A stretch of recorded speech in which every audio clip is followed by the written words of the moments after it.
గత 8 నెలలుగా చాలా కష్టపడ్డాం.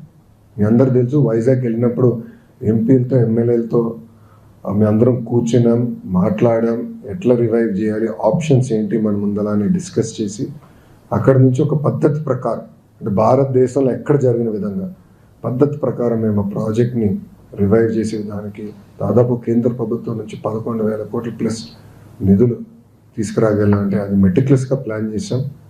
కేంద్రంలో ఉన్న ప్రధానమంత్రి గారు, హోంమంత్రి గారు, ఆర్థిక శాఖ మంత్రి గారు, కుమారస్వామి గారు, ఎంఓఎస్టీఎల్ వర్మ గారు సహకారంతో మేము అది సాధించాం. దానివల్ల ఆంధ్ర రాష్ట్ర ప్రజల్లో కూడా హోప్ వచ్చింది. ఎస్, డబుల్ ఇంజిన్ సర్కార్ అద్భుతంగా పనిచేస్తుంది, దీనివల్ల ఆంధ్ర రాష్ట్రానికి మంచి రోజులు మళ్ళీ రాబోతుందని ప్రజలు కూడా గుర్తించారు.